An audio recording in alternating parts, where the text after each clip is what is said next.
Ézéchiel au chapitre 36 et au verset 25. Il est écrit ceci, Ézéchiel chapitre 36, verset 25.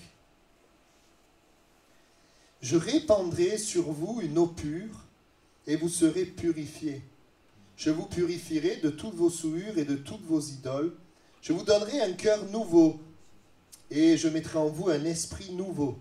J'ôterai de votre corps le cœur de pierre, et je vous donnerai un cœur de chair. Je mettrai mon esprit en vous, et je ferai que vous suiviez mes ordonnances, et que vous observiez et pratiquiez mes lois. Amen. » Voilà, ce soir, c'est Dieu qui parle dans ce passage et qui donne sa volonté. Il parle au travers du prophète pour le peuple d'Israël et il veut nous parler à nous qui sommes des êtres humains qui avons été créés par Dieu. Et ce soir, Dieu voudrait t'offrir une nouvelle vie. On a lu et nous allons parcourir ce passage et voir tout ce que Dieu veut faire de nouveau. D'abord, ce passage nous dit, Dieu dit, « Je répandrai sur vous une eau pure et vous serez purifiés. Je vous purifierai de toutes vos souillures et de toutes vos idoles. » L'Écriture parle des souillures. Et les souillures, et les souillures en fait sont liées au péché de l'homme. Le péché, c'est le fait de faire le mal et de ne pas faire le bien. Le péché, c'est lié, c'est la conséquence, je pourrais dire, même dans sa définition, c'est le fait d'être séparé de Dieu. Et le péché, ça vient nous souiller, ça vient nous salir, ça salit notre cœur, ça salit notre conscience. Quand nous faisons le mal, eh bien, nous nous sentons sales.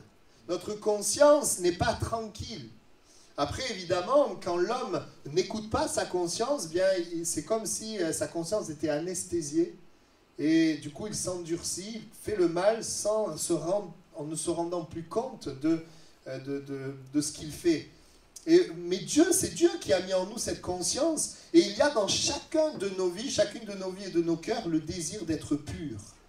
Et combien, au milieu de nous, aimeraient être peut-être libérés de la culpabilité, aimeraient changer certaines actions qu'ils ont pu faire, aimeraient enlever ce sentiment de condamnation, enlever ce sentiment de honte, parce que quand on fait quelque chose de mal, on a de la honte. Et on est semblable à, on a tous vu ça, quelqu'un qui a un beau t-shirt blanc avec une grosse tache. Je ne sais pas si ça vous est déjà arrivé, lorsque vous êtes en sortie, de vous tacher. C'est toujours embêtant, hein, parce que tout le monde voit la tache. Et j'aimerais dire, le mal qu'on fait, le bien qu'on ne fait pas, c'est comme des taches qui sont là. Certains choix que nous faisons, nous ne pouvons pas les oublier. Il y a des choses que nous faisons, le mal que nous faisons, il y a des choses que nous ne pouvons pas oublier, il y a des choses que nous ne pouvons pas changer. Nous sommes c'est comme, je prendrai l'exemple d'un léopard qui a des taches. Parce que la Bible dit que le péché, c'est dans notre nature. Ce léopard qui a des taches, c'est parce que c'est un léopard qui a des taches. Et si, en tant qu'être humain, il y a ces taches, ces souillures, ce péché, c'est parce que nous sommes pécheurs. Et qui peut changer? Est-ce qu'un léopard, il peut enlever ses taches? Il ne peut pas changer sa nature. Comment l'homme pourra changer sa nature? Il ne peut pas changer sa nature. Même s'il essaye de s'améliorer, de changer certains de ses actes, il reste sali par le péché. Il reste souillé. Et cela a même des influences sur notre propre corps. Combien de personnes, par certains choix, eh bien, sont liées, se détruisent eux-mêmes. C'est une réalité. Nous sommes salis, souillés, et l'Écriture dit que cela a même des répercussions jusque dans l'éternité. Le salaire du péché, c'est la mort. Nous sommes souillés, salis par notre péché, mais aussi par le péché des autres. Le péché de ceux qui sont autour de moi, combien de personnes sont marquées par des actions destructrices, violentées, abandonné. Je me souviens de cet homme adulte marqué par l'abandon de son père. Abusé, jugé. Ce sont comme des taches qui sont là et qui ne partent pas. Et même si, vous savez, quand on a une tache, vous savez, sur un t-shirt, on peut mettre un pull. Et quand on met un pull, on ne voit plus la tache, mais la tache est toujours là. Combien essayent de masquer, de cacher. La tache est là. J'aimerais vous dire ceci. Dieu n'est pas venu juste pour masquer, pour cacher.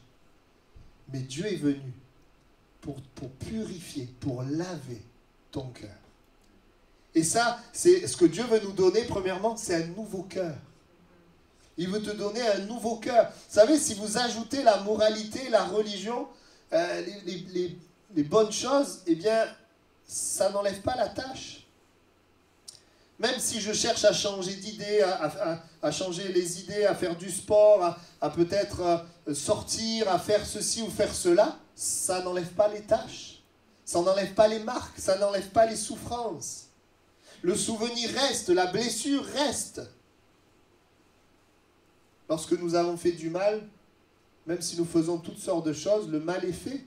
Et dans le cœur de la personne, il y a besoin vraiment de l'action de Dieu. Sinon, le cœur de la personne reste marqué, parfois à vie. L'Écriture nous dit que l'homme a été créé pour être pur, pour vivre dans la pureté. Et dans ce texte qu'on a lu, voici la promesse de Dieu, je vous purifierai de toutes vos souillures, de toutes vos idoles. Et lorsque Dieu va envoyer Jésus sur terre, Jésus va venir afin que nous ne soyons plus condamnés, afin que nous soyons purifiés de nos péchés, pardonnés de nos péchés, lavés de nos péchés, afin que nous soyons délivrés de nos péchés, afin que nous soyons guéris également de ce que les autres ont pu nous faire. La Bible dit que Jésus guérit les cœurs brisés. Ainsi, Dieu envoie Jésus afin de nous donner un nouveau cœur, une nouvelle vie. Dans l'Écriture, vous savez, il y a une femme, elle est surprise en flagrant délit d'adultère, donc elle est prise là dans le péché, le péché, et elle est mise devant les personnes, et les gens sont prêts à la condamner. Voici ce que Jésus dit, moi je ne te condamne pas, je te donne une autre chance, va et ne pêche plus. J'aimerais dire ce soir, si tu es là, tu te sens sale par rapport à ton péché, ou tu te sens sale par rapport à tes souffrances, à tes blessures, à ce qu'on a pu te faire, que ce soir, Jésus veut te donner un nouveau cœur. Jésus veut te donner un nouveau cœur. Et ça fait partie de la nouvelle vie que Dieu veut nous donner. Deuxièmement, dans ce texte, il est écrit, « Je vous donnerai donc un cœur nouveau, et je mettrai en vous un esprit nouveau. » Vous savez, dans la Bible, le cœur, ça peut parler de plusieurs choses, et il y a un aspect, c'est que le cœur, c'est le siège de nos pensées. Et nos pensées, vous savez, c'est ce qui influence nos paroles et nos actes. Et donc, lorsque nous avons été marqués par le péché, ben notre cœur est marqué. Vous savez, quand notre cœur est marqué par le péché, notre vision, elle est limitée. Vous savez, quelqu'un qui a souffert, sa vision, elle rétrécit. Sa vision, elle devient de sortir de la souffrance, de se protéger de la souffrance. Parce que l'homme étant marqué, eh bien, il est comme limité. Et le cœur est marqué, le cœur est touché. Et voici que l'être humain est limité. Combien nous pouvons dire, plusieurs sont limités par le contexte familial, par des expériences douloureuses, par certains sentiments. Certaines sont là constamment dans un sentiment de tristesse. Le cœur, l'ancien cœur, je dirais, est rempli de tristesse et sa vision est limitée. Il ne peut pas, il y a beaucoup de choses qu'il ne peut pas faire parce qu'il est prisonnier de la tristesse. Certains ne sortent pas de la haine et construisent tout autour de ça, à partir de ça. Moi, j'ai connu un jeune, on lui avait fait du mal, il a fait des études, il est venu en France dans le seul but de se venger du mal qu'on lui avait fait. Voici que le cœur marqué par le péché vient comme rétrécir la vision, vient comme amener finalement une vision misérable, malheureuse. Sa vision était simplement de réagir à la souffrance de son cœur. Vous savez, les gens changent de destination pour partir en vacances, de logement, de travail, même de conjoint. Mais les gens ont besoin de changer de cœur. Parce que le changement de cœur élargit la vision, nous libère, élargit nos horizons. Notre Dieu est un Dieu qui relève la tête. Vous savez, quand vous baissez la tête, vous vivez avec la tête baissée, vous voyez que le sol. La vision est rétrécie. Quand vous avez été marqué, on voit que le sol. Mais la Bible dit dans les psaumes, il relève ta tête. Et quand tu relèves ta tête, tu vois des choses que tu ne voyais pas avant. Tu peux voir plus loin. Tu peux vivre des choses que tu ne vivais pas avant. Ça, c'est notre Dieu. Et Dieu veut te donner un nouveau cœur, veut te donner une nouvelle vision. Une nouvelle vision. Peut-être que la vision que tu as de la vie, elle est comme rétrécie, filtrée par tes souffrances. Vous savez, quand vous péchez, votre conscience, elle est là, elle vous accuse et vous êtes là-dedans après. Vous êtes concentré, centré sur cela. Vous savez, le péché limite la vision de l'homme dans le fait que l'homme ne vit que pour lui. L'homme, naturellement, vit pour lui-même. Et même s'il essaye de vivre pour les autres, il essaye de se tourner vers les autres, il y a une limite qui arrive rapidement. Parce que les hommes déçoivent. Et Dieu est celui qui peut te donner une vision beaucoup plus large et qui peut te permettre de vivre non seulement pour toi, mais plus que pour toi, de vivre pour ceux qui t'entourent. D'amener une vraie transformation dans la vie de ceux qui t'entourent. Nous pouvons avoir une vision limitée à nous-mêmes, à nos besoins physiques. Nous pouvons vivre sur la terre avec comme but de manger, d'avoir de quoi manger. Et c'est déjà bien. D'avoir de quoi se vêtir, mais il y a bien plus que cela. On peut avoir la vision, et surtout quand on a souffert, notre vision est limitée. Notre vision peut être simplement de nous protéger. On n'entreprend plus rien parce qu'on a tellement été touché que entreprendre est trop difficile. Donc notre vision, elle est limitée au fait de nous protéger. Peut-être que c'est ce que tu vis. C'est comme une équipe de foot qui joue que la défense. Pas d'attaquant, juste on va défendre. Notre but, c'est de ne pas prendre de but. Le mieux, comme on le dit, le mieux qu'ils peuvent avoir, c'est un match nul. Ils ne pourront jamais gagner comme ça. Et peut-être que tu es là et il y a besoin d'un changement de vision. Et peut-être que tu le voudrais, ce changement de vision, mais tu ne le peux pas à cause du péché. Le péché a rétréci, a limité. L'Écriture nous dit que Jésus est venu donner la vie et la vie en abondance. Il n'est pas venu donner la vie rétrécie ou juste la vie physiologique, physique. Il est venu donner ce qu'on appelle la vie Zoé, la vie d'en haut, la vie de Dieu. Et c'est merveilleux parce que tu peux connaître la vie sans que ça soit lié à ce qui se passe à l'extérieur. Vous voyez, ce soir, on est dans une petite salle, on est une douzaine. Il n'y a rien de spécial, bon, on est au chaud, c'est bien. Mais dans cette salle toute simple, là, avec peu de monde, eh bien, nous pouvons expérimenter la vie à l'intérieur de nous. Alors tu peux être dans un endroit où il y a 1 million de personnes avec la musique à fond, la fête, et dans ton cœur rester vide. Parce que la vie, elle vient de Dieu et elle est intérieure. Il veut te donner une nouvelle vision. Une nouvelle vision, c'est aussi un sens à ta vie qui est plus élevé que ce pourquoi tu vis aujourd'hui. Si tu vis pour les choses terrestres, et on va en parler dans quelques instants, je vous donnerai un cœur nouveau, je mettrai en vous un esprit nouveau. Un esprit nouveau, ça nous parle d'une partie spirituelle nouvelle. Autrement dit, d'une capacité spirituelle, pouvoir entrer en contact avec Dieu. Quelque chose de nouveau, c'est-à-dire quelque chose qui est éternel. Où je ne vis pas seulement pour ce qui est matériel, les choses qui vont passer.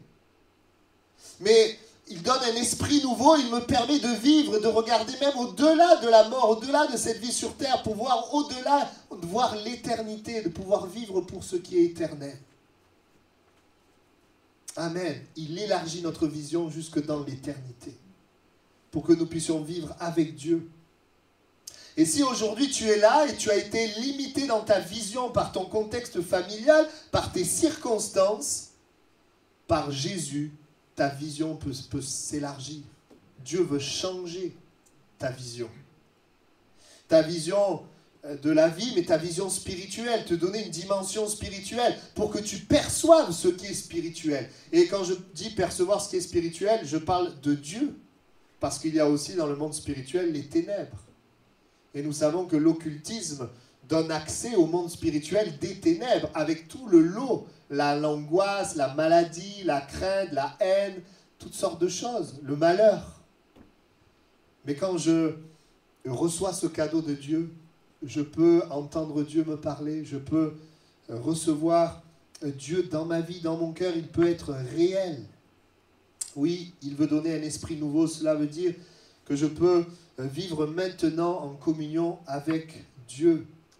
Il dit aussi, j'ôterai de votre corps le cœur de pierre et je vous donnerai un cœur de chair.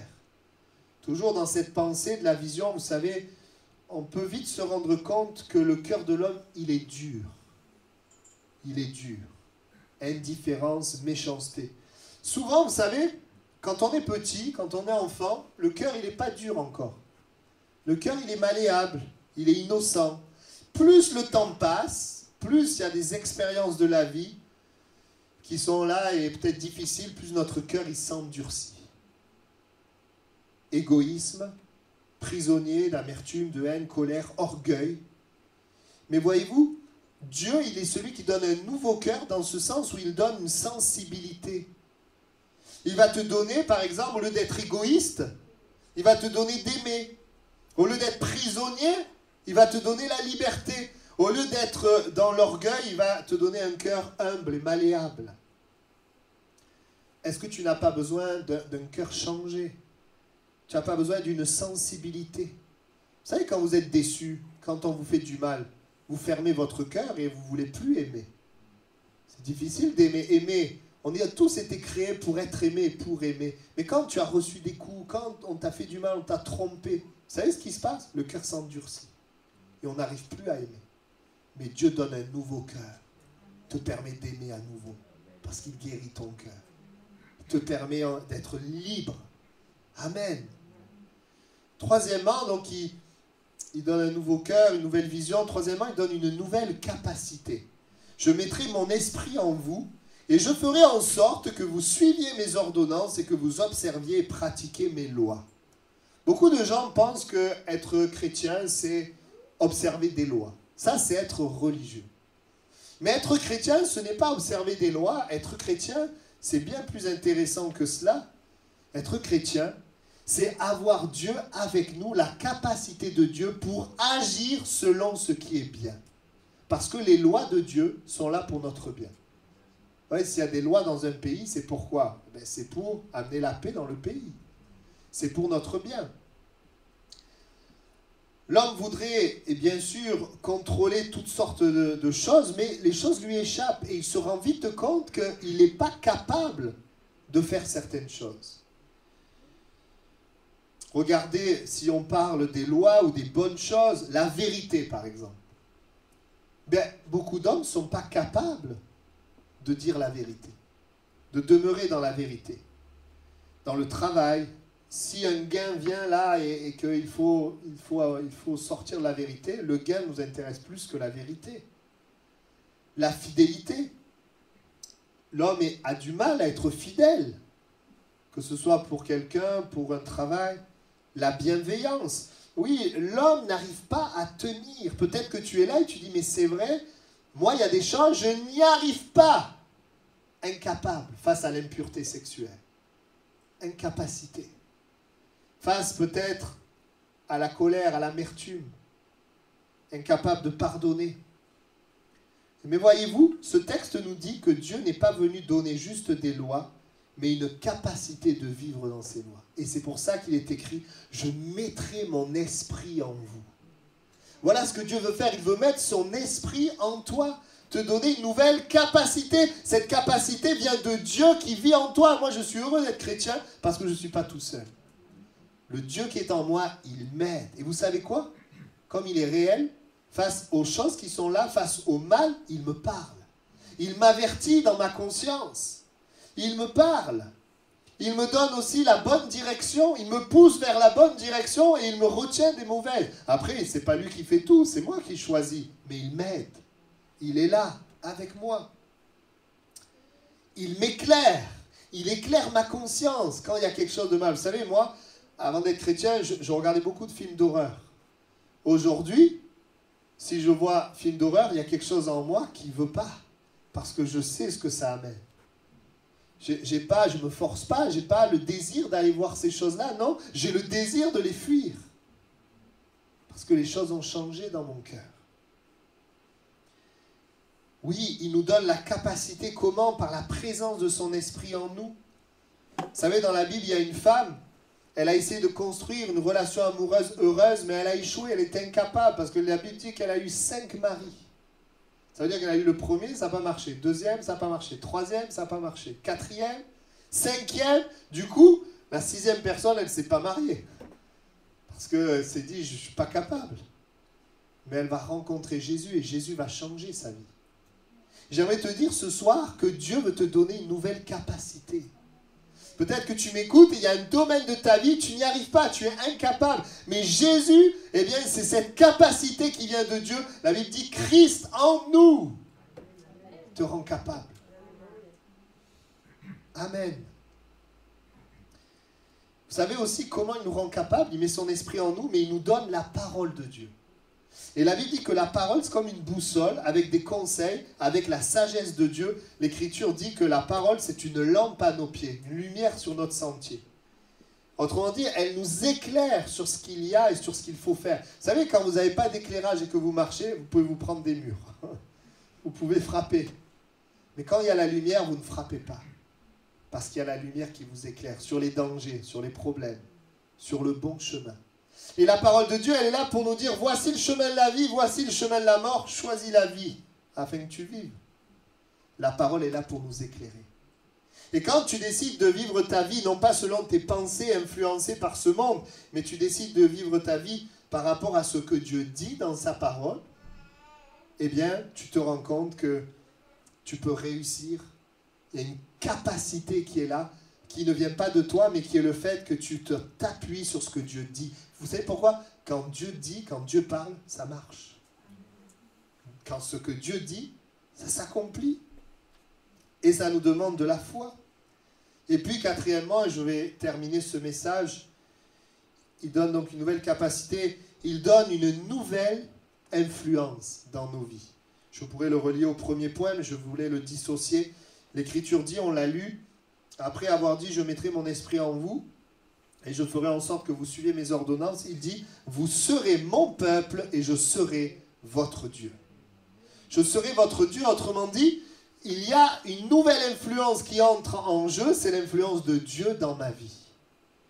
Vous savez, avant de connaître Dieu, de rencontrer Jésus, nous étions sous plusieurs influences. D'ailleurs, ces influences, quand on connaît Dieu, elles demeurent, elles sont toujours là. Quelles influences? Premièrement, nous sommes influencés par les hommes, les êtres humains. Et l'Écriture dit, maudit soit l'homme qui se confie dans l'homme, qui prend la chair pour son appui, qui détourne son cœur de l'Éternel. Quand vous êtes influencé par les hommes, vous êtes influencé dans le bien ou dans le mal, mais sans Dieu. Et le bien sans Dieu, ce n'est pas forcément le bien de Dieu. Donc, nous sommes influencés par les hommes. Parfois, c'est on pourrait dire des bons conseils, parfois des mauvais. Nous sommes aussi sous l'influence des circonstances, des événements de la vie qui nous façonnent. Et regardez, je vais vous prendre un exemple. Nous vivons la crise sanitaire. La crise sanitaire nous influence. Amène dans le cœur de beaucoup de gens la peur. Amène dans le cœur des gens le découragement. Amène aussi d'autres problèmes. La crise sanitaire va amener des problèmes pour certains qui travaillent. Et les problèmes dans le travail vont amener la tristesse, la peur, le découragement. Nous sommes sans arrêt influencés par les circonstances. Là, je parle des circonstances au niveau mondial, mais nous vivons tous des circonstances dans notre vie. Lorsque nous perdons un être cher, eh bien évidemment, le deuil, la séparation amène la tristesse.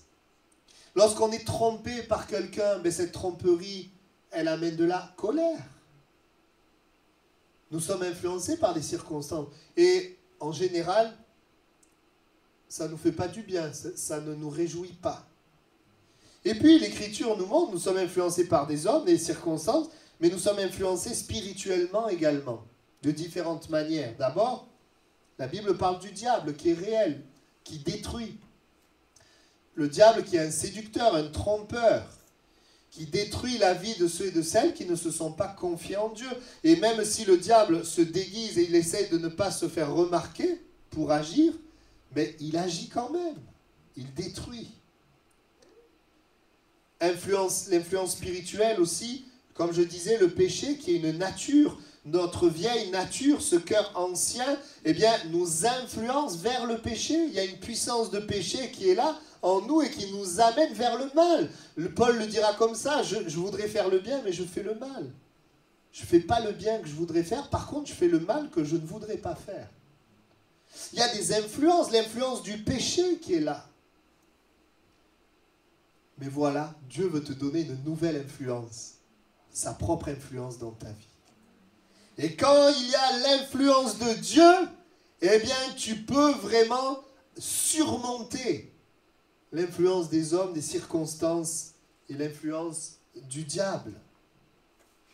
Vous savez, Dieu, c'est la justice, c'est la paix, c'est la joie, c'est l'amour. Donc quand tu as l'influence de Dieu, ben, tu as la justice, tu as la paix, tu as la joie, tu as l'amour. Quand tu es influencé par Dieu, ça veut dire quoi? Ça veut dire que Dieu te parle. Tu n'as pas seulement les hommes qui te parlent, les circonstances qui te parlent, mais tu as un Dieu qui t'aime et qui parle. Et la parole de Dieu, elle va te permettre de surmonter les choses qui sont là. Une nouvelle influence. La religion, ce sont des informations sur Dieu, mais l'évangile, c'est une relation nouvelle avec Dieu. Vous savez, Paul aurait pu être un personnage religieux. Il aurait pu être, puisqu'il a grandi dans la religion, quelqu'un d'orgueilleux, quelqu'un qui connaît les choses, mais qui n'aurait rien apporté. Vous savez, Paul, ce qu'il est devenu? Il est devenu un transformateur de vie. Paul, il est devenu un instrument de transformation pour de nombreuses vies. Vous savez pourquoi? Parce que sa propre vie a été changée au contact de Dieu. Parce que Paul a été mis sous l'influence de Dieu. Au début, il croyait être sous l'influence de Dieu, mais il n'était pas sous l'influence de Dieu. Mais quand Jésus s'est révélé, parce que nous sommes sous l'influence de Dieu lorsque nous rencontrons Jésus. Lorsque Jésus s'est révélé, à ce moment-là, l'influence de Dieu est venue dans la vie de Paul. Et à partir de ce moment, Paul a eu une relation par la foi avec Dieu, où Dieu lui parlait, où Dieu le conduisait, où Dieu lui montrait la voie qu'il devait prendre. Amen. Vous savez, lorsque nous avons l'influence de Dieu, Dieu, il nous influence, il nous parle. Il amène les principes de vie dans sa parole, il les communique à nos pensées d'une manière pertinente dans les situations de nos vies. Vous savez, avant que, quand les disciples, quand Jésus prépare le fait qu'il va partir, il leur dit, je m'en vais, mais je ne vous laisse pas seul. L'Esprit de Dieu, il vous rappellera mes paroles au bon moment. Autrement dit, vous allez vivre avec l'influence de Dieu, même si je ne suis plus là physiquement. Vous allez vivre comme tout le monde, mais à un moment donné, l'Esprit de Dieu va vous parler, vous donner une parole pour ce que vous êtes en train de vivre. Une parole de vie. Une autre influence que les hommes, les circonstances et le diable. L'influence de Dieu qui amène la vie, qui amène la victoire. Amen. L'influence de Dieu, elle vient évidemment par le fait que l'Esprit vient habiter en nous. C'est une nouvelle influence en nous, plus forte que la puissance du péché. Une nouvelle puissance pour faire le bien, une nouvelle puissance pour nous tourner vers les autres. Parce qu'il nous donne, on l'a vu tout à l'heure, une nouvelle nature. Une influence dans le sens de la volonté de Dieu. La nouvelle nature que nous avons, c'est une influence de Dieu pour faire la volonté de Dieu. C'est pour ça qu'en tant que chrétien, on n'est pas là à dire ça j'ai pas le droit de faire, ça j'ai le droit de faire, non. En tant que chrétien, moi je dis ça, je n'ai pas envie de le faire parce que ma nature a changé. Et ça par contre, je veux le faire. Amen. L'Écriture dit, nous tous aussi, nous étions de leur nombre et nous vivions autrefois selon les convoitises de notre chair, accomplissant les volontés de la chair et de nos pensées, et nous étions par nature des enfants de colère comme les hommes. Mais Dieu, qui est riche en miséricorde, à cause du grand amour dont il nous a donné, nous qui étions morts par nos offenses, nous a rendus à la vie avec Christ. Amen. Je termine ce message. Comment nous pouvons vivre une nouvelle vie? Comment nous pouvons recevoir un nouveau cœur, une nouvelle vision, une nouvelle capacité, une nouvelle influence? Eh bien, tout simplement, Jésus va le dire à un homme, Nicodème. Jésus va parler d'une nouvelle vie, d'une nouvelle naissance. Et Nicodème va lui dire, comment cela peut-il se faire? Et Jésus va répondre et va donner la solution pour nous. Comme Moïse éleva le serpent dans le désert, il faut de même que le Fils de l'homme soit élevé, afin que quiconque croit en lui ait la vie éternelle. Car Dieu a tant aimé le monde qu'il a donné son Fils unique, afin que quiconque croit en lui ne périsse point, mais qu'il ait la vie éternelle. Alors écoutez bien, comment est possible une nouvelle vie? 3 choses, une personne, une œuvre et un moyen. Premièrement, la personne de Jésus-Christ. Tu veux vivre une nouvelle vie? La personne de Jésus, parce que Jésus s'est fait homme, mais Jésus est Dieu. La personne de Jésus-Christ. Deuxièmement, une œuvre. Il est mort à la croix et il est ressuscité. Il a réglé le problème du péché de l'homme. Ainsi, par son œuvre, nous pouvons véritablement avoir une force face au péché pour la gloire de Dieu, pour la vie. Une personne, Jésus, une œuvre, sa mort et sa résurrection, et un moyen. Le moyen de ton côté, c'est la foi et la confiance en ce Jésus, en son œuvre.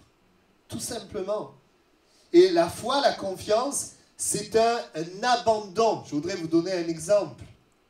Un jour, un homme parle à un autre homme et veut lui expliquer la foi. Il se pose la question, c'est quoi la foi? Et puis il a l'idée de lui dire, tu vois, c'est comme au départ quand j'étais là dans l'eau, je ne savais pas nager, je me débattais et je coulais.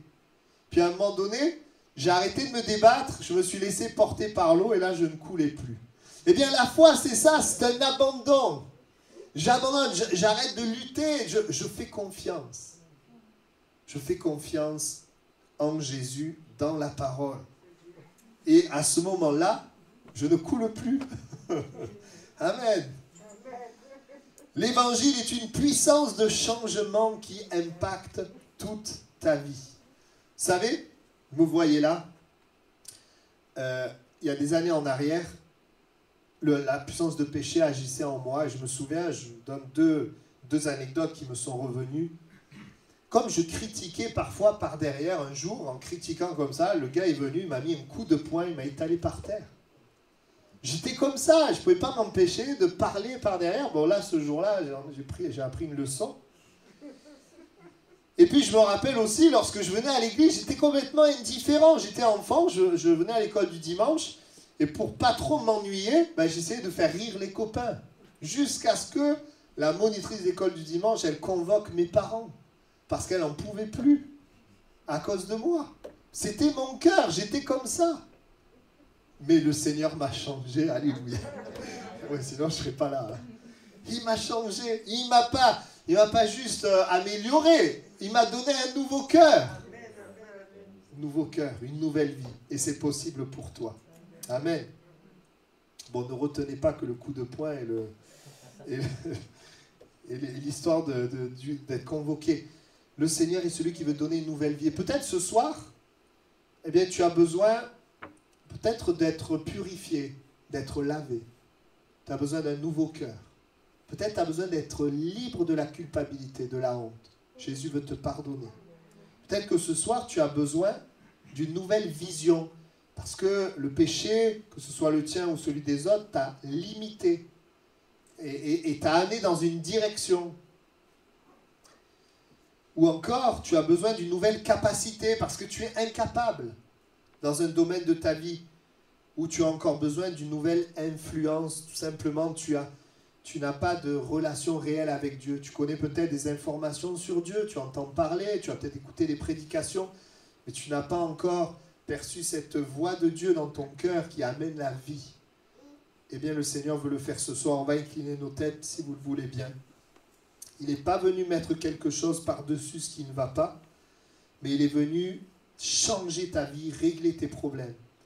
Et si ce soir, eh bien, quelqu'un a besoin vraiment d'une nouvelle vie, ou en tout cas d'un nouveau cœur, ou une nouvelle vision, une nouvelle capacité, ou une nouvelle influence, eh bien, je te demanderai juste de lever la main là où tu es. J'aimerais prier pour toi.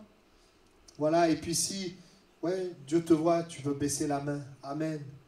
Et puis ceux qui regardent aussi le message, eh bien, vous pouvez aussi prier. On va ensemble prier maintenant. Nous croyons, Seigneur, que tu es présent là, au milieu de nous. Et que lorsque ta parole est annoncée, elle peut amener un véritable changement.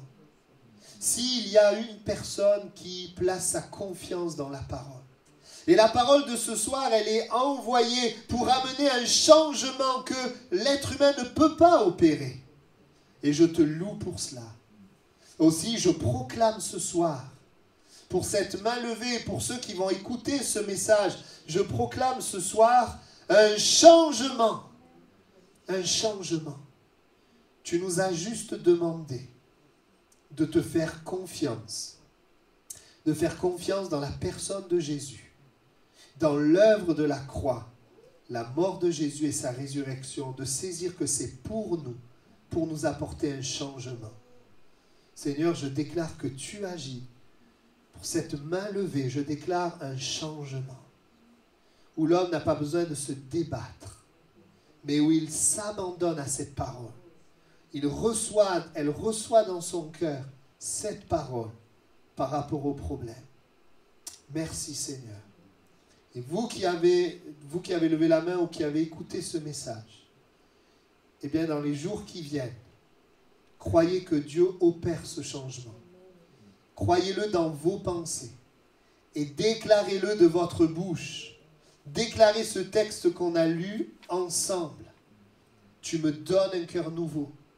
Tu me laves de toutes mes souillures. Tu enlèves le cœur de pierre, tu mets un cœur de chair. Tu mets ton esprit en moi et tu fais en sorte que je puisse suivre tes ordonnances. Oui, je suis ton peuple et tu es mon Dieu. Amen. Merci Jésus. Merci Jésus pour ta présence. Merci pour ta parole qui est puissante. Amen. Te prions Seigneur pour ce quartier de Toulouse-Est. Te prions pour les gens qui nous entourent. Nous voulons te voir accomplir des miracles. Nous voulons te voir élevé, glorifié. Nous croyons que tu veux donner. Parce que c'est ce que tu as fait quand tu es venu sur terre. Donner la guérison, la délivrance, donner le message de l'évangile, de bonne nouvelle, donner la vie éternelle. Sers-toi de nous, Seigneur. Nous croyons en toi. Touche les personnes qui sont appelées à être sauvées, à devenir tes brebis. Viens les sauver. Conduis-nous vers ces personnes. Conduis-les, Seigneur, dans ton Église. Croyons, Seigneur, que tu réponds et nous persévérons dans la foi. Merci, Seigneur. Amen. Amen.